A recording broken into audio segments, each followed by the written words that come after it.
Já, það getur vel þú ert verið. að segja það. Já, ég er að segja það. Hann var bara að snúa sér að ýmsu öðru. Það er nóg þar að starfa. Nákvæmlega eins og þú gerðir í Biskupstungum þóttu búið reyndar á einum besta stað á Íslandi. Þú boraðir borhólu, fannst Með öðrum. Með öðrum, já. Þú ert gegna þetta sjálfur.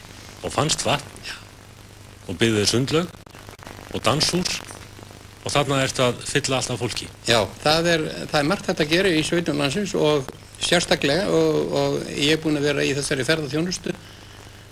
Þetta varð vakning í þessu í kringum 1980 og það var gert fyrir tilhlutan stéttasambands bænda að bændum víðs vegar landinu var hóað saman til þess að mynda samtök þetta. Ég var beðinn þetta að koma í þetta hér fyrir Sunnlendinga og sem sagt að þá var þetta komið í ljós, þessi mikli oframleiðslu vandi, hann var að dynja yfir okkur og eitthvað þurfti að gera og það var meðal annars horft til þess að hefja hér einhvern meira starfsemi í sveitunum í ferðaþjónustunni.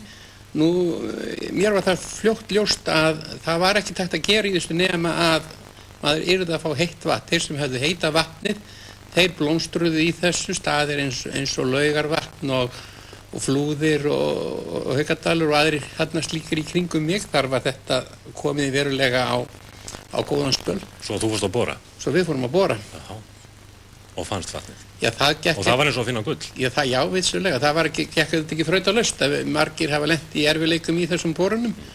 En við fengum vatn og ég held það að það væri nú býsna döpur byggðin, jafnvel á Suðurlandi, ef enginn væri þar hverpitturinn, því að það má segja það að megniða uppbyggingunni í Suðurland og það fólk sem þar hefur sest að, það snúist allt saman hitaveitu kjarnana.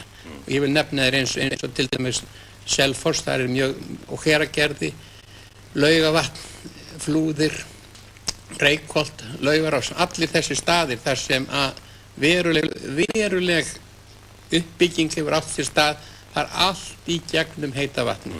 Þar sem er heitt vatn, þangað fyrir fólkið. Já. Þar sem er ekki heitt vatn, þaðan fer fólkið. Það hefur verið svo, það hefur verið erfiðar að búa. Björn, við skulum aðeins líta á paradísina þína sem við erum búin að búa til í útlið í Biskupstungum og sjá það myndinar. Þarna er gamli bærinn. Já. Svona leit þetta út þegar þú byrjaðir. Og nú ertu búin að planta þarna, sjáðu, nú ertu búin að planta sumarbústöðum út allt og byggja síðan þetta stórhýsi. Þetta sér maður með mörgum bóndabæjum á Íslandi.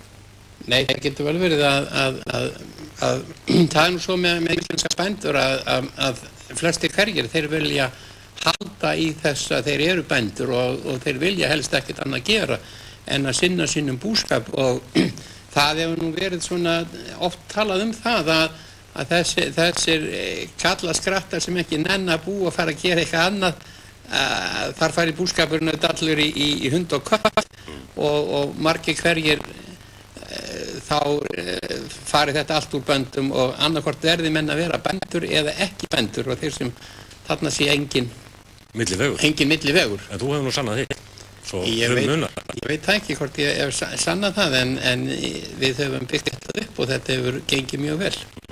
Verður var við hjá öðrum bændum eins og þú segir bændur vilja vera bændur og ekki að gera neitt annað, standa bara í sínu, hefur orðið var við öfundina í sveitinni?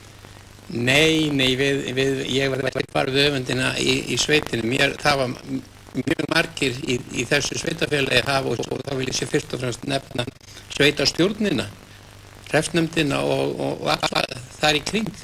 Þeir hafa staðið einhuga með okkur hjónum í því að byggja þetta upp eins og með allan öðrum sem að menn skilja það núna orðið að það er að duga að drepa fyrir sveitirnar og hver og einn sem hægt er að leiða út á einhverjar aðrar brautir heldur en áframleiðslunni.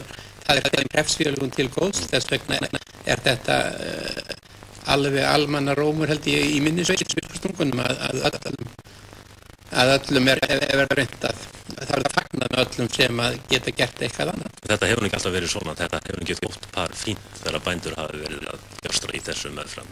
Nei, sko, það hefur margt svo breyst gífurlega mikið og margt svo að breytast og menn eru kannski núna fyrst að átta sig á því að breytingarnar eru orðnar og það er þannig að gamli tíminn hann kemur aldrei aftur. En talandi gamla tíman, þá ert þú nú ekki að gera annað þarna í Úthlíð með þessum sundlaugabyggingum og danshúsum svo með eini bóndurinn á Íslandi sem á bar og sundlaug. Þú voru ekki að gera annað en Bretar voru að gera hér fyrir stríð. Voru þeir ekki búin að kaupa flestar stóra jörður á Suðurlandi og ætlaði að breyta þeim í sundlaugar bara?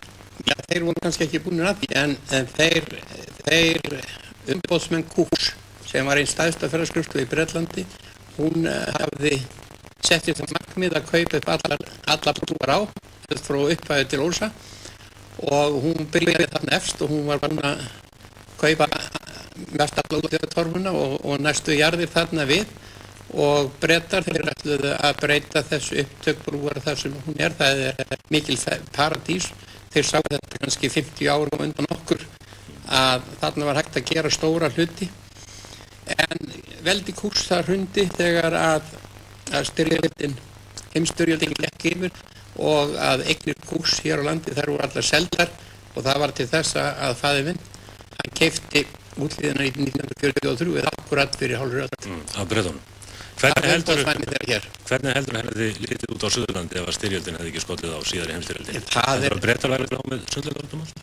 Nei, ég held að Þjóðverjar væri með hana, ekki þetta. Það stóð til? Já, þeir voru orðnir hér með umfangsmikla starfsemi.